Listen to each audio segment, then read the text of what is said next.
রংপুরের মিঠাপুকুর উপজেলার ছড়ান গ্রামের ইলিয়াস ফৌজিয়া দম্পতির বড় সন্তান রবিউল ইসলাম মাহি মাত্র ৭ বছর বয়সেই বুঝতে পারেন তার বয়সী অন্যদের থেকে কিছুটা আলাদা তিনি।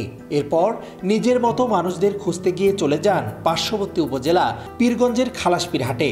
সেখানেই গত ১৮ বছর ধরে তার বসবাস।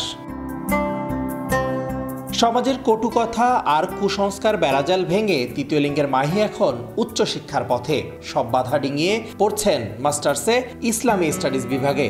শুরুটা চ্যালেঞ্জিং হলেও এখন প্রশংসায় পঞ্চমুখ পাড়া প্রতিবেশী। পড়ালেখা করে আমার জীবনকে আমি পরিবর্তন করতে চাই, সেইটা আমার মনের মাঝে ধারণ করার পরেই আমি আমার জীবনের লক্ষ্যটা যেটা যে না আমি পড়ালেখা করব, করে যারা আছে তাদের আশেপাশে যারা আছে তাদেরকে সাহায্য সহযোগিতা বা সমাজসেবামূলক যেগুলো কার্যক্রম আছে সেগুলো নিজেকে জড়িয়ে রাখবো, এটা চিন্তা ভাবনা করে আমি ছোট থেকে পড়ালেখা চালিয়ে যাই। মাহি ২০১৫ সালে ছড়ান দ্বিমুখী উচ্চ বিদ্যালয় থেকে মানবিক বিভাগে এসএসসি এবং ২০১৭ সালে Keshabpur technical and BM college থেকে এইচএসসিতে জিপিএ 5 পেয়ে উত্তীর্ণ হন।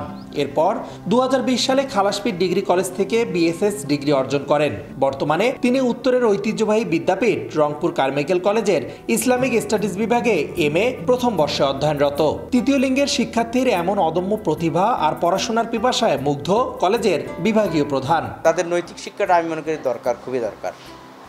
এই মাহি খন্দকার যদি এখান থেকে নৈতিক শিক্ষা অর্জন করে তাদের কমিউনিটির মধ্যে এই নৈতিক শিক্ষাকে কি সম্প্রসারণ করতে পারে, তাহলে আমি মনে করি তাদের মধ্যে একটা ভালো ফলাফল কি পাওয়া যাবে এবং বর্তমানে যে তাদের সম্পর্কে একটা নেগেটিভ ধারণা মানুষের মধ্যে আছে এটা আস্তে আস্তে কি কেটে যাবে। মাহির এমন সাফল্যের পরও সামাজিকভাবে হেয় প্রতিপন্ন হতে হচ্ছে তার পরিবারকে। সামাজিক চাপে দূর থেকেই মাহির সফলতা দেখতে বাধ্য হচ্ছেন তারা। পড়াশোনা শেষ করে তৃতীয় লিঙ্গের মানুষদের আত্মকর্মসংস্থান ও সামাজিক কার্যক্রমে নিজেকে নিয়োজিত রাখতে চান মাহি। রেদওয়ান হিমেল, সময় সংবাদ, রংপুর।